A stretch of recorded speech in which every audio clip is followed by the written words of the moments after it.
Would it surprise you if I told you that as children, we hear the word no more than 400 times per day? That's a lot. So think about that for a moment.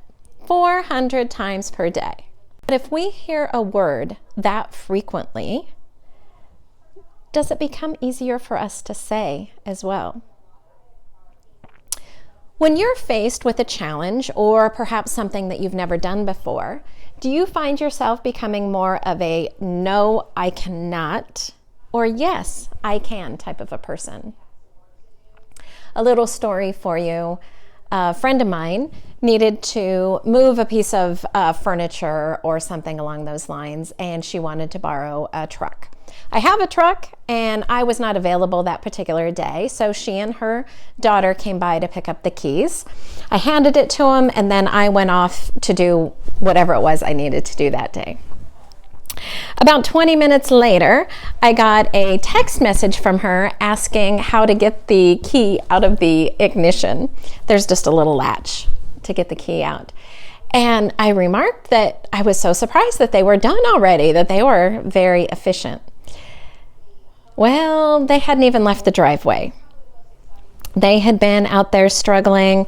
I don't know exactly what the issue was. I offered to come out and help them, but they had gotten to the point where they had just decided, nope, this is not happening. I cannot do this. And to this day, she refuses to drive my vehicle. Now, this friend of mine is someone that I would consider quite independent and self-sufficient. She is not someone that I would normally anticipate her rejecting the ability to do something. She's raised a beautiful daughter on her own. She has a terrific job. I mean, she is a fabulous friend.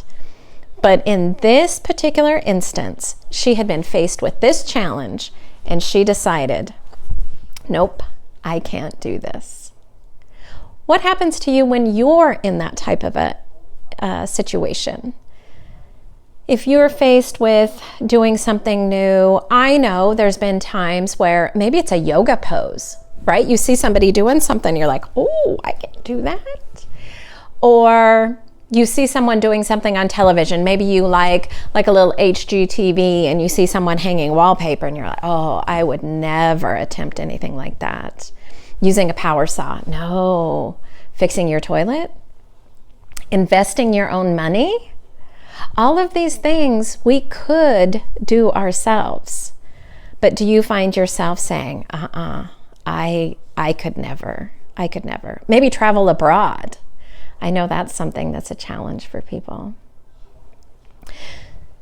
I was talking to a client. It gave me a little bit of a different perspective on this when I was talking to her. She is a music teacher. And just in conversation, I was just, let's be honest here, I was just trying to be funny. I said, I always wanted to learn how to play an instrument, but my only musical talent is turning on the radio. I mean, it's true. And her response was not what I anticipated. I just anticipated a chuckle or, whatever. And she very seriously replied to me that she could teach anyone how to read and play music if they wanted it, if they were willing to put in the effort, that she could teach anyone to play and to play well. It may take more effort from some people, but she could help them learn how to play music. And after our conversation, I got to thinking about that, and it really changed my perspective on a lot of things. Because it's how bad do we want it? What is our goal? Do I want to be a forward for the Los Angeles Lakers? The answer would be no. My personal take is I can do anything that I set my mind to. So if I did wake up one day and decide that basketball was something that I wanted to do, don't think it will, but if I decided that, I would put the effort in, and I bet you I would give at least my local league a run for their money, right? I love the fact that I think I can do anything. What is your take on that? When you're faced with a challenge, when you're faced with doing something for the very first time, what is your initial reaction? If you find yourself hesitating and saying, no, I don't think I could do that, just stop for a minute and think, how bad do I want this? Is this something that I am really serious about? Is this something that I really desire? And if it is, keep this in mind. Desire and persistence will always equal success. The next time you hear yourself saying, no, I can't do that, hear me saying, yes, you can.